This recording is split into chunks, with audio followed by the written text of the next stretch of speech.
Hi, my name is Patch Duray. I'm a board-certified hypnotherapist and a dream analyst, and I use this YouTube channel to talk about dream analysis and the concept of the Daimon, a guiding spirit in our life that tries to keep us on an ordained path. And the Daimon in dream analysis, it may seem like I'm talking about two different things, but I'm really talking about the same thing when I talk about those.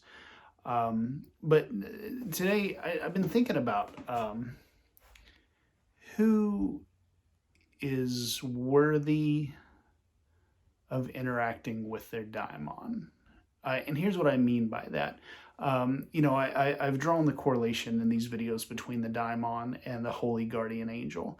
And depending on who you ask and what school of thought you're into, the holy guardian angel is something that you encounter at deep levels of initiation into the occult. And it's something that you have to eat snacks made with your own semen, and you have to cut your own chest, and you have to go away and live isolated for 6 months. And most occultists will say, everybody encounters their holy guardian angel in their own way. But at the same time, there's kind of this underlying assumption that it's not going to be easy, and it's going to be, you're going to encounter after ritualistic activity and self-sacrifice and a little bit of abuse and stuff, self-abuse.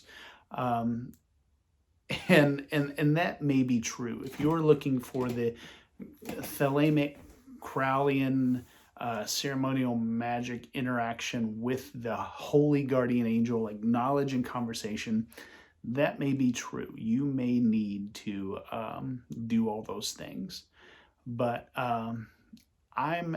despite dabbling in the past, despite my time doing the LBRP and the middle pillar ritual, despite dalliances, I am not an occultist. I'm a 49-year-old man who lives in Kentucky. I have a wife. I have a child, a 9-year-old. I have dogs. I have 2 cars. I have responsibilities, as much as I am kind of annoyed by a lot of the trappings of culture. I have signed off on the public contract to be a member of the tribe. And that doesn't mean that I go along with everything the tribe thinks. I believe in the Joseph Campbell view of a hero as someone who goes and gets things that the tribe needs that they don't know that they need and that they maybe don't want, and brings them back and introduces them to the tribe. So I believe culture is revitalized by people doing their own thing. That's what I believe. So but you can't introduce stuff to the culture unless you're a member of the culture. So I raise my hand and say I'm one of the guys. I've bought in to some degree to the American dream, and I am laboring under capitalism like we all are. But in spite of all of that, despite of my identifying as one of the worker bees, I still feel the necessity, the need, and the worthiness to come into contact with my daimon. I believe in the Platonic idea that we have a purpose, we have a destiny. I've on this channel I've told the myth of story that Plato tells in the Republic, and I don't think that was Plato telling us what he thinks happens when we die. I think it was a myth, and myths are meant to kind of give us a metaphor for life, and I think the metaphor for life that he was discussing in the myth of which I'll link to my videos on it in the comments. But the story that he was telling us was that we have purpose, we have destinies. We're not just meant to get a job, get a TV, and check out. We have something, we have a gift to give. We're supposed to be doing that.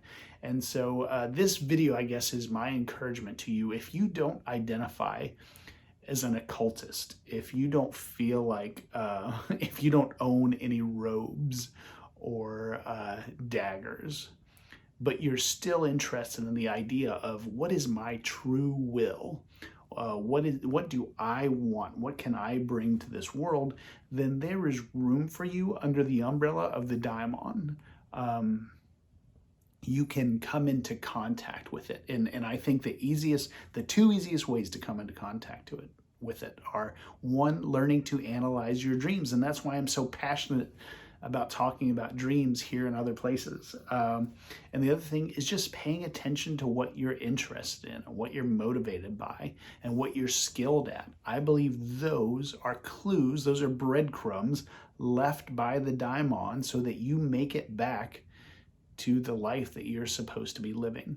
So I'm struggling with what I'm going to title this video, but basically the idea is you don't have to be an occultist, edgelord, Crowleyan, bought in, sold out magician type to discover your daimonic purpose.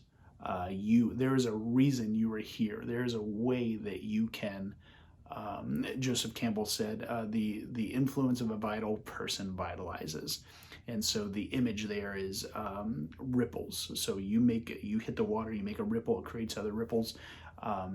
You have access to that ability. If you figure out what it is you're supposed to do, then you can come into contact with your daimon by doing that, and you can have an effect on this world. And I think deep down we all want to have an effect. We want to know that the stuff that we did made a difference. And if you don't feel that way, that's fine. I'm not going to judge anybody for going through the dark night of the soul. But anyway, I hope this video made sense.